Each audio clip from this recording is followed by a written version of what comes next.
నా పేరు మేకల రామకృష్ణారెడ్డి, తండ్రి గారి పేరు వచ్చేసి మేకల దయాకర్ రెడ్డి.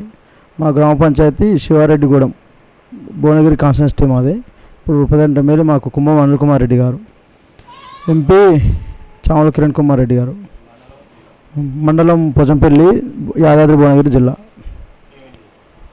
నేను 2014 సంవత్సరం రాజగోపాల్ రెడ్డి ఎంపీగా పోటీ చేసినప్పుడు వచ్చినానండి. అంతకన్నా ముందు మన మామూలు కాకపోతే మా తాత కూడా కాంగ్రెస్ పార్టీ. ఆయన తర్వాత బావా చూసి నేను పార్టీకి వచ్చేసినామట. 2018 సంవత్సరంలో అనిల్ కుమార్ రెడ్డి సారు మొదటిగా ఎమ్మెల్యేకి పోటీ చేసినప్పుడు సామాన్య కార్యకర్తలు ఎక్కువ ఉండి ఉంటాయి. అప్పుడు మొదటిసారి ఓటమి పాలైనప్పుడు పార్టీగా ఉండదని చెప్పేసి మా సీనియర్ అందరూ పార్టీలోకి వెళ్ళిపోయారు. లాస్ట్కు కష్టమైన కార్యకర్తలు మేము మిగిలినాం. ఆ టైంలో 2019 ఎంపీ ఎలక్షన్ టైంలో నాకు గ్రామశాఖ వచ్చింది. అప్పటి నుంచి ఇప్పటిదాకా అట్నే గ్రామశాఖ లేకనే కొనసాగుతున్నా. ఎమ్మెల్యే వచ్చే వరకల్లా మా ఊర్లో పాత పాలకవర్గం టీఆర్ఎస్ 10 ఏళ్ళ పాలనలా అసలుకి దళితులని కిందికి ఉన్న వాళ్ళని అసలే పట్టించుకోలేదు. ఒక ఇల్లే అనుకో, ఇందులో ఇప్పుడు డబుల్ బెడ్రూమ్ ఇల్లు ఒక 20 years ఏం చేశారంటే ఓన్లీ బలిసిన వాళ్ళు దాంట్లో ఉన్నోళ్ళు మాత్రమే పంచుకొని ఇది అన్యాయం చేసేవరకల్లా మా ఇంకా ఉన్న యువత 45 మంది పనిచేశారు. నాతో పాటు నా ఇంకా 45 మంది యువకులు, దాంట్లో ఒక 5-6 మంది ఓటురాని యువకులు కూడా కసితో పనిచేసినట్టు మాతో. ఇట్టవాడి ఈసారి కాంగ్రెస్ గవర్నమెంట్ రావాలి, 40 ఏళ్ళ తర్వాత మా అనిల్ కుమార్ రెడ్డి సార్ని కూడా ఇప్పుడు గెలిపించుకోవాలండి కసితో పనిచేసాం అన్నమాట. ఇట్లా అంటే ఇంటికాడికి వచ్చి బెదిరింపులకు గురి చేసిన ఇంటికి వెళ్ళి బయటికి రాకుండా తాళాలు వేసి చేసినా కానీ పట్టుదలతో పని చేసినాం. అనిల్ రెడ్డి సార్ని గెలిపించుకున్నాం మేము. ఎంపీ విషయం వచ్చేవరకల్లా మంచిగా ఉంది. వచ్చే టైంలో కొంచెం మా ఏంటంటే రాజకీయం గెలిచినాక కొన్ని మార్పులు చేసుకున్నాయి. కొంతమంది వేరే పార్టీ వాళ్ళు వచ్చి దీంట్లో జాయిన్ అయ్యారు. అంటే అంతకుముందు దీంట్లో పనిచేసిన వాళ్ళే. నేను చెప్పినాక 2018 తర్వాత ఓడిపోయినాక వెళ్ళిపోయిన వాళ్ళు మళ్ళీ కొంతమంది రిటర్న్ వచ్చారు. వాళ్ళకు కొంచెం పడక కొద్దిగా ఓట్లు తగ్గినాయి తప్పిస్తే ఎంపీ దాంట్లో అంతా ఓకే. ఇప్పటి కూడా ఇంకా మన చేతుల్లో ఉన్నది, ఇంకా కూడా పై చేయి కాంగ్రెస్ పార్టీదే. ఇప్పుడు వచ్చే సర్పంచ్ ఎలక్షన్ కానీ ఎంపీటీసీ జెడ్పీటీసీ ప్రతి దాంట్లో మెజార్టీ మనదే. ఇక్కడ దానికి తిరుగులేదు, ఎప్పటికి కూడా లేదు.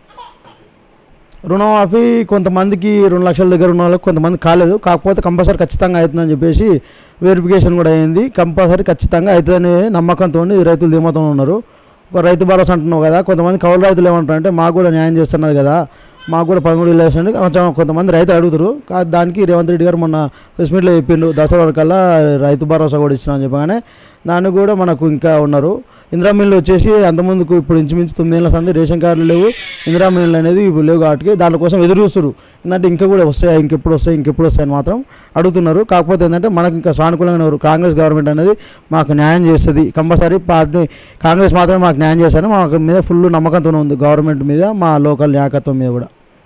అంటే ఆయన పాలన పరంగా అంటే ఏమంత ఘోరంగా కూడా ఏం చేయలేదు. కాకపోతే ఏంటంటే ఎక్కువ లోకల్ నాయకులు నమ్మడం వల్ల వాళ్ళు ఇట్టవాడి రెండోసారి ఎప్పుడైతే గెలిచిరో మితిమీరిపోయినాడు. వాళ్ళ అగడాలు ఘోరంగా అయిపోయినాయి. ఎట్లా అంటే ఇక అవతలో ఇంకోటి చెప్తే కూడా వినకుండా వాళ్ళు చేసే అక్రమాల వల్ల ఆయన మీద కొంచెం పడ్డది. కాకపోతే ఏంటంటే ఇప్పుడు మన అనిల్ కుమార్ రెడ్డి సారే ఉన్నాడు, అసెంబ్లీకి మాట్లాడుతాడు. రేవంత్ రెడ్డి లాంటి ముఖ్యమంత్రి ఇంటికి కూడా పోయి ఫండ్స్ కోసం కూడా అడగగలుగుతుండు. అదే పైలశేఖర్ రెడ్డి ఆయన అంటే ఎప్పుడు కూడా కేసీఆర్తో మాట్లాడాలంటే కూడా ఆయనకు లేకుంటుండే, వాళ్ళకు అపాయింట్మెంట్ దొరకకపోయేది, పోయి అడిగినకి కూడా ఛాయిస్ లేకుండే. ఏదో కొంచెం మామూలుగా అంటే 10 ఏళ్ళు కష్టపడి చేసినందుకు అడపదడపగా సీసీ రోడ్లు కంప్లీట్ చేసి తప్పిస్తే మిగతాది అనేది ఏం చేయలేదు. వ్యక్తిగతంగా మాత్రం తిరిగి అయితే ఒక బెటరే అన్నట్టు ఆయన కూడా, పైలశేఖర్ రెడ్డి కూడా ఒకరిని కించపరచదు మనం కూడా. ఆయన మా సర్పంచ్ మంజుల మైపాల్ రెడ్డి, ఎందుకంటే ఊళ్ళో అందుబాటులో ఉండకపోయేది, సిటీలో ఉంటుంది. ఆయనకు మన బారు వేరే వైన్స్ దందాలు ఉండే వరకు ఊళ్ళో ఉండకుండా ఉండే వరకు కొంచెం ఇబ్బంది అయిందిలే. 5 ఏళ్ళు ఉన్నప్పుడు ఇప్పుడు మనం ఫోన్ చేసాం, ఇప్పుడు ఎమర్జెన్సీ పని పొద్దుప్పుడు 6 గంటలకు అయితే ఫోన్ చేస్తే 10 గంటల వరకు వచ్చేటోడు. అందువల్ల కొంచెం ఇబ్బంది అయింది అన్నమాట. ఆయన బదులు వేరే వాళ్ళు చూసినా కానీ ఎవరు చూసినా కానీ ఫస్ట్ ఎవరిదైనా కానీ నేనేదే కదా. దానివల్ల కొంతమంది ఇబ్బందులు పడరు. ఆయన అధిక ఖర్చు వాస్తవానికి సర్పంచ్ గెలవడానికి ఆయన కొంచెం బడ్జెట్ ఎక్కువ పెట్టుకుండు. దానివల్ల ఎంతసేపు చూసినా వచ్చే పైసలు నాది నింపుకోవాలని చెప్పిస్తే ఇంకోటి నేను ఇది డెవలప్ చేస్తా, ఇది కావాలని చూడలేదు అన్నమాట. ఎంతసేపు చూసినా నేనేదో బయటపడాలని మాత్రం చేసిండు. అది వాస్తవమే. కాకపోతే ఏంటంటే ఈయన కొంచెం ఎడ్యుకేషన్ పర్సన్ కాబట్టి వాస్తవానికి ఎవరిని మనం నిందలేసి అనాల్సిన అవసరం లేదు. కానీ ప్రోటోకాల్ ప్రకారం అయితే వాస్తవానికి ఆవనే ఇప్పుడు మాకు అక్కనే అవుతుంది. ఈయన నాకు బావ అవుతాడు. సర్పంచ్ వచ్చేసి మాకు అక్క, మా మంజుల, పిసర్ల మంజుల, మైపాలెడ్డి వచ్చేసి బావ. కాకపోతే పోయిండ్లే కొంచెం ప్రోటోకాల్ ప్రకారం అయితే వాస్తవానికి మా అక్కనే ముందుంది బాగానే చేసింది, కానీ కాకపోతే ఏంటంటే వాళ్ళు చేసిన ఖర్చుల వల్ల ఏం చేయాలో తెలియక ఇప్పుడు ఇటైతే చాలా కష్టం అని చెప్పేసి వచ్చే పథకాలు అయితే ఏదైతే ఉంది ఇంకెవరికైనా ఫేవర్ చేసే కాడ ఏకగ్రీవ నిర్ణయాలు తీసుకున్నమాట, ఇంకెవరిని పట్టించుకోలే. ఇంకా పాలకవర్గంలో వార్డు నెంబర్ ఉంటారు కదా, వాళ్ళు ఎవరు కూడా ఈ పలాని గ్రామసభ ఈ రోజు ఈ 5 ఏళ్ళ గ్రామసభ జరిగింది వచ్చి తీర్మానం చేసిన మాత్రం ఒక్కరు కూడా పాల్గొనలే. అందుకనే నిర్వీర్యం అయిపోయింది. అన్న పథకాలు వచ్చాక కానీ అలాగే వంచుకున్నారు, ఆగమాగం చేసేసి పెట్టారు. ప్రజాపాలనలో వచ్చేసి రేషన్ కార్డులు చాలా మటుకు లేవు సార్. ఎందుకంటే 9 ఏళ్ళు అవుతుంది, ఒక్కసారి కూడా ఆయన నేను కొత్త కార్డులు ఇస్తానని చెప్పలేదు, దాన్ని ఓపెన్ చేయలేదు. దానివల్ల అవి వచ్చినాయి. ఇంకోటి వచ్చేసి నిరుపేదలు మన ఇల్లులే కూడా చాలా మంది ఉన్నారు. ఈ 2 మెయిన్. పెన్షన్లు కూడా మన మధ్యలో ఒకసారి 60,000 రిలీజ్ చేసిండు, అవి వస్తున్నాయి. కానీ అంటే ఎంత ఇచ్చినా కానీ ఆశ ఉండదు కదా సార్, ఇంకా ఎక్కువ అయితేనే ఉంటాయన్నమాట. అది కాకుండా కానీ మెయిన్ ఫస్ట్ అయితే రేషన్ కార్డులు ఇళ్ళ కోసం మాత్రం చాలామంది అంటున్నారు. అంటే నేను కూడా చాలాసార్లు మా ఎమ్మెల్యే సార్ దృష్టికి కూడా తీసుకోవాలి అనుకున్నాను. ఎందుకంటే మనం కష్టపడి కొట్లాడిందే మన గవర్నమెంట్ న్యాయం చేస్తాం అనుకున్నాం. ఇప్పుడు ఆయన 9 ఏళ్ళ సంది కూడా రేషన్ కార్డు ఇవ్వలేకపోయాడు. ఇప్పుడు మనం వచ్చాం కూడా ఇస్తారేమో చూస్తుంటే రేషన్ కార్డు ఇవ్వకముందుకే అన్నిటికీ ఇప్పుడు మన గ్యాస్ వచ్చేసి కరెంటు దానికి ప్రతి దానికి ఆధార్ మన రేషన్ కార్డు లింక్ పెట్టిండు. రానాల పరిస్థితి ఏందని చెప్పేసి ఎన్నోసార్లు నాకు కూడా అనిపిస్తుంది ఎమ్మెల్యేస్కి తీసుకోమంటే చూద్దాం ఇస్తామని చెప్పేసి మన ఈ పార్టీ కూడా కొంచెం దాటవేస్తుంది. కానీ త్వరగా ఫస్ట్ ఏదైతే ఉందో మనకు కావాల్సిన రేషన్ కార్డులు వచ్చే ఉపాయం చేస్తే పథకాలకు అర్హులు అవుతానికి చాలామంది ఉన్నారు అన్నమాట.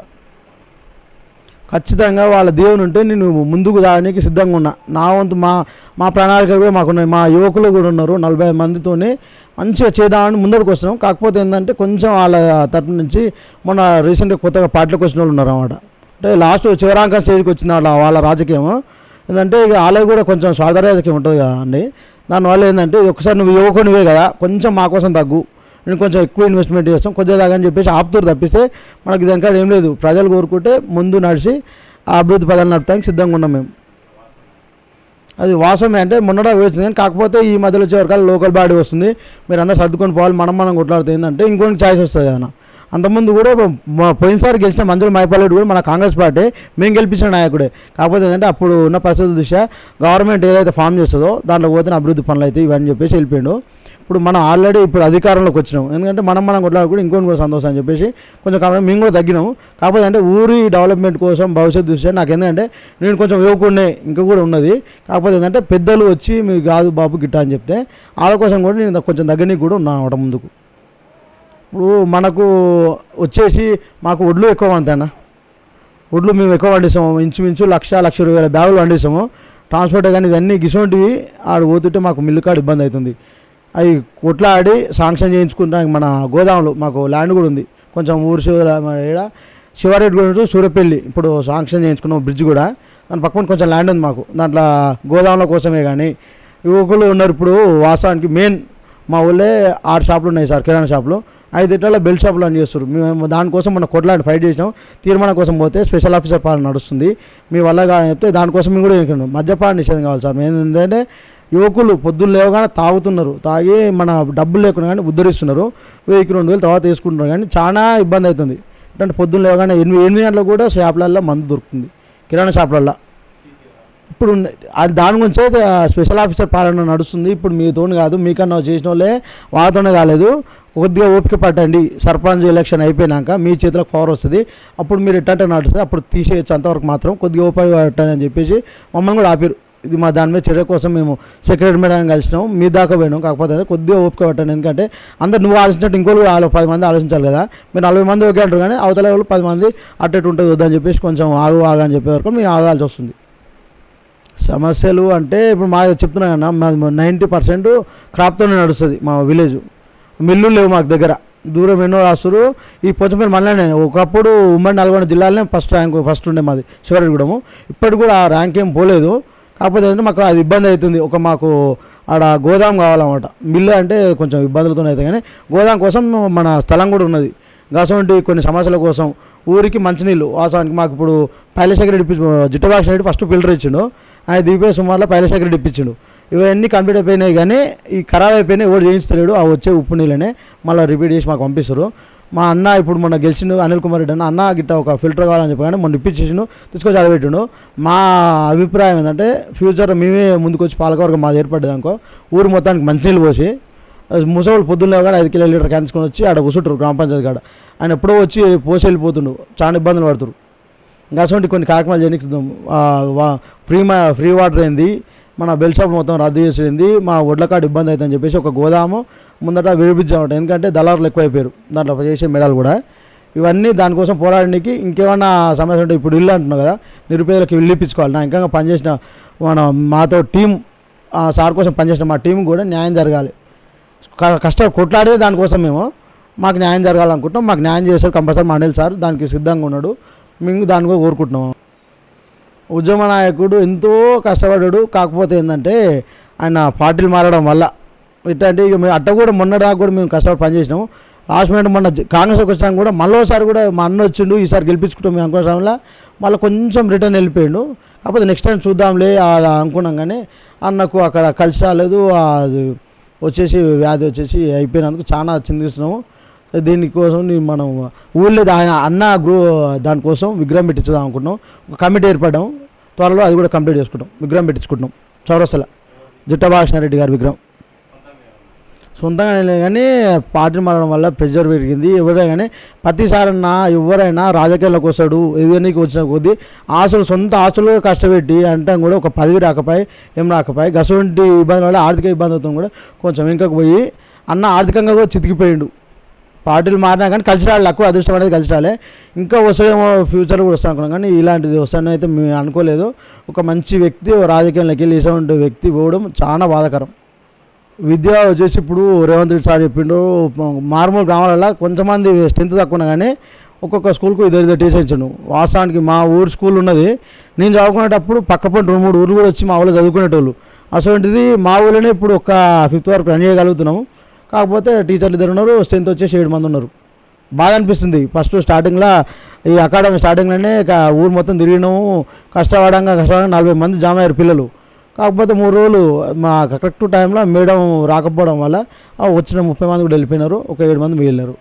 ఆ స్కూల్ మళ్ళీసారి అకాడమీ వర్కలు ఉంటుందా ఏమైతే అనేది తెలియలేదు. కాకపోతే గవర్నమెంట్కి వచ్చేసి మీదకి వెళ్ళి మంచిగా సపోర్ట్ దొరికినాయి, కానీ వీళ్ళు యూజ్ చేసుకుంటలేరు. ఎంతసేపు చూడు మా ఊళ్ళకు 7-8 స్కూల్ వ్యాన్లు వస్తున్నాయి ప్రైవేట్వి, దానివల్ల మనం ఏం చేయలేకపోతున్నాం. ఎందుకంటే వాడు చూడు ఎంతసేపు చూడు మేము ఇంగ్లీష్ చదువుకోవడం కార్పొరేట్ స్కూల్ అని చెప్పేసి వెళ్ళిపోతున్నారు. మొన్న తీసుకుపోయినాము 8 లక్షల ఫండ్ శాంక్షన్ అయితే ఆ స్కూల్ కూడా మంచిగా చేయించాం, అందరూ చేయించాం. కాకపోతే స్ట్రెంత్ లేక మన తప్పిదం అన్నమాట, స్వయం తప్పిదం. గవర్నమెంట్ తరఫున మాకు మంచి సహకారాలు అందిస్తుండు. ఇంకోటి ఇప్పుడు ఇంతవరకు రాలేదు, పిహెచ్సి సెంటర్ కూడా గవర్నమెంట్ హాస్పిటల్ శాంక్షన్ అయింది. కాకపోతే జాగలేక కొంచెం ఆగిపోయింది, అది కూడా తొందరలోనే రెడీ చేసుకుంటాం మేము. ఇక వాళ్ళు పోయే సుమారు అయితే ఎలక్షన్ టైంలో అయితే అసలుకి మమ్మల్ని బయటకే తిరిగినాయి సార్. ఎట్లా అంటే వీళ్ళు 3వ వస్తే మమ్మల్ని బతకనియకపోయేటోళ్ళు, అది ఉన్న వాస్తవం. బీఆర్ఎస్ వాళ్ళు 3వ కానీ ఖచ్చితంగా వాళ్ళు వస్తే బతకనిచ్చేటోళ్ళే కాదు, అంతా కూడా దేర్ చేసి ఓన్లీ చెప్తున్నా కానీ యువకులతో ఏంటంటే ఇప్పుడు 40 మంది ఉన్నాం కదా మనము, అలా ఫ్యామిలీ మెంబర్స్ ఒక 45 వీళ్ళతో 300 మంది. కొంతమంది ఎట్లా అనుకున్నారంటే వీళ్ళు ఏదో కొత్త మార్పు కోసం ట్రై చేస్తున్నారు, ఊళ్ళో మనకు వస్తే ఎట్టుంటుంది ఒకసారి వాళ్ళకి అవకాశం ఇద్దామని చెప్పేసి మాకు అనుగుణంగా తిరిగినందుకు మాకు కూడా వాళ్ళకు రుణం తీసుకోనికి ఇప్పుడు 5 ఏళ్ళు అయితే మాకు వస్తుంది, మా చేతులు ఉన్నది కాబట్టి ఖచ్చితంగా న్యాయం చేయగలుగుతాం. ఇంకా మా మాట నమ్మి ఓటేసి మా సార్ని గెలిపించినందుకు. అంటే ఇప్పుడు బయట జరిగే కార్యక్రమాలు కొన్ని ఉంటాయి, కానీ ఇప్పటికైతే ఓకే మంచిగా ఉన్నది. అసలు ఏంటంటే ఈ మనమే కట్టడి చేసుకోవాలన్నా. ఇప్పుడు ఏ ఊరికి ఆ ఊరు ఉంటారు కదా, రాష్ట్రంగా అంటే నేను చెప్పలేకపోయాను, కానీ మా ఊళ్ళు మేము ఏమన్నా తప్పు జరిగినప్పుడు ఎమ్మటే ఖండించి వాళ్ళకు తగిన బుద్ధి చెప్తే ఎవరు కూడా చేయనికి కూడా భయపడతారు. ఆ జోరికి పోకుండా ఉండడానికి అని చెప్పేసి కొంచెం కట్టుదిట్టమైన భద్రత పెడితే ఎవరు ఏం చేయలేరు. రక్షణ గురించి అనే ఓకే సార్, ఇప్పటికైతే మంచిగానే ఉన్నది. వచ్చినాక మొన్నటిదాకా ఎట్టుందో ఏం కదా అనేది మమ్మల్ని వేధించినా సరే, కానీ సరే గవర్నమెంట్ మారింది, ఇప్పుడు కొంచెం గవర్నమెంట్ తొత్తులే ఉంటారు ఎవరైనా గవర్నమెంట్ ఆఫీసర్లు.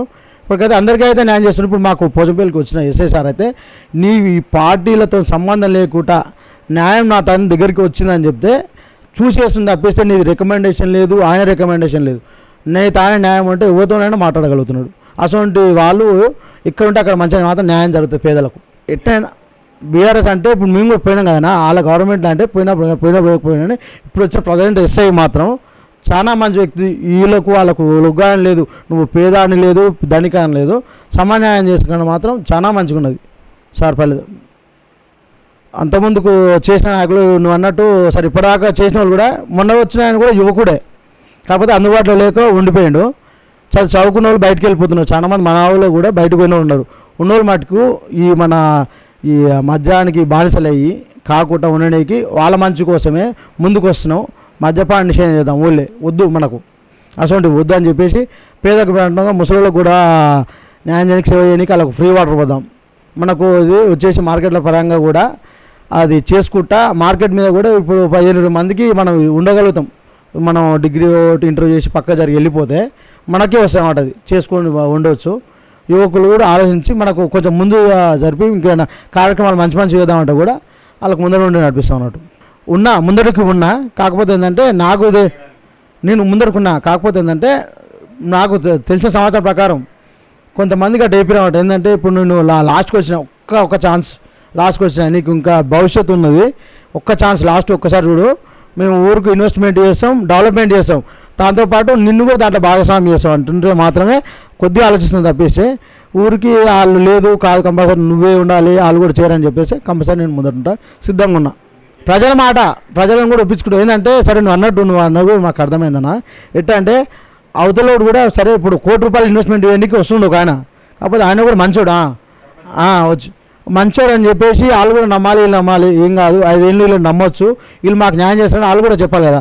ఏకైక తీర్మానం మనది ఏం లేదు. ఊరు మొత్తం ఒక దాన్ని విసపెడతాము, అఖిలపక్షాలకి పెట్టి ఓకే మన గ్రామాన్ని డెవలప్ చేసుకున్నాం. ఎందుకంటే ఆయన మనకు వచ్చేది అరకొర ఫండు, మాకు కంపెనీలు లేవు వీలు కష్టంతో వచ్చేటివి మేము పన్నులు పోతే వస్తాయి. ఎందుకంటే ₹1,00,00,000 అంటే మనం సంపాదించలేంది వాళ్ళని ఇచ్చి ఇన్వెస్ట్మెంట్ చేస్తా 5 ఏళ్ళు మీకు సేవ చేస్తాను ₹1,00,00,000 అనే కాడ కొంచెం చూడాల్సి వస్తుంది. ఎందుకంటే మా నాయకత్వం కూడా మాకేం చెప్పిందంటే సరే నువ్వు ఓకే నీ మాట కూడా మేము ఏం కాదనలేము, కాకపోతే నువ్వేందంటే ఆలోచించి ఒక్కొక్కసారి వాళ్ళ ప్రజల మనోభావాలు తెలుసుకో, నీది కూడా కొద్దిగా ఆలోచించు, నువ్వు కూడా చేయగలుగుతావు అంటే ఆడ కూడా నేను ఆలోచించాల్సి వస్తుంది. తప్పిస్తే కంపల్సరీ కరెక్ట్ అయిన నిర్ణయం తీసుకుంటాం, ముందుకు నడుస్తాం. కంపల్సరీ యువకులకు ప్రాధాన్యత ఇస్తుంది. మేము ఇచ్చింది కాబట్టి ఇంతవరకు వచ్చినాము. ఖచ్చితంగా దాంట్లో ముందు వరుసలు నేనే ఉంటా. నా ఇంకా యువతకు కూడా ఎందుకంటే ఇప్పుడు నేను వచ్చా కదా, ఇంకా 5 ఏళ్ళ వరకు వాళ్ళకు కూడా ఛాయిస్ ఉంటుంది, వాళ్ళని కూడా ముందుకు నడిపిస్తా. నాతో పాటు ఖచ్చితంగా చేస్తాను. నేను సర్పంచ్గా పోటీ చేసి ఊరి అభివృద్ధులు నడిపించడానికి మాత్రం కంపల్సరీ ముందుంటాను. నేను ఊళ్ళో అందుబాటులో ఉంటాను 24 గంటలు. నీకు ఏ సమస్య అయినా ప్రతి గడప దొక్కుతా. నాకు అందరూ తాతలు మనవాళ్ళు ప్రతి ఒక్కరు మనకు తెలిసిన వాళ్ళే. నేను ఇప్పటివరకు ఇంత రాజకీయం చేసుకుంటా కానీ ఈ పార్టీలను నేను డివైడ్ చేయలేదు. పార్టీతో నాకు సంబంధం లేకుంటే కానీ నాకు ఇష్టమైన పార్టీ కాంగ్రెస్ పార్టీ కాబట్టి దాన్ని నేను పనిచేస్తున్నా. వేరే కూడా నువ్వు ఈ పార్టీని దూరం కొట్టే మనస్తత్వం నాది కాదు. నీకు దగ్గర ఉంటే 24 గంటలు నీకు అందుబాటులో ఉంటాయి. నీకు ఏ కష్టమైన ఆపద సాపద ఇంకా నాకు తరపున గవర్నమెంట్ తరపున నీకు ఏమైనా కావాలనుకున్నా కానీ వారధి లెక్క పనిచేస్తా, దగ్గరుండి పనులు చూసుకుంటా. నాకు ఇప్పుడు మా గ్రామ పంచాయతీకి ఎమ్మెల్యే సార్కు మంచి పేరు తెచ్చే పని చేస్తా తప్పిస్తే వేరే పనులు చేసి ఆగం కాను. ఇంకా మేము కొత్త నినాదం రాబోతున్నాం అన్నట్టు.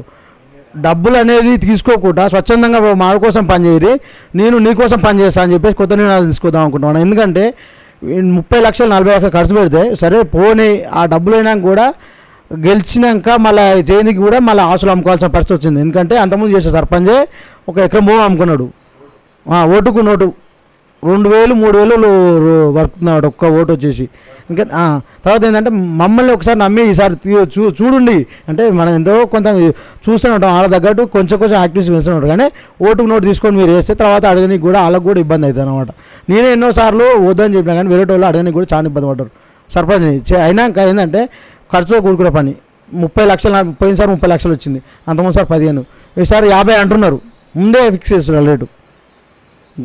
కొత్త నినాదంతో ముందుకు పోతున్నా, గెలుస్తాం అనుకుంటున్నా. ఖచ్చితంగా ఇది మాత్రం నేను గ్యారంటీ ఇస్తాను, పైసలు వంచకుండా కానీ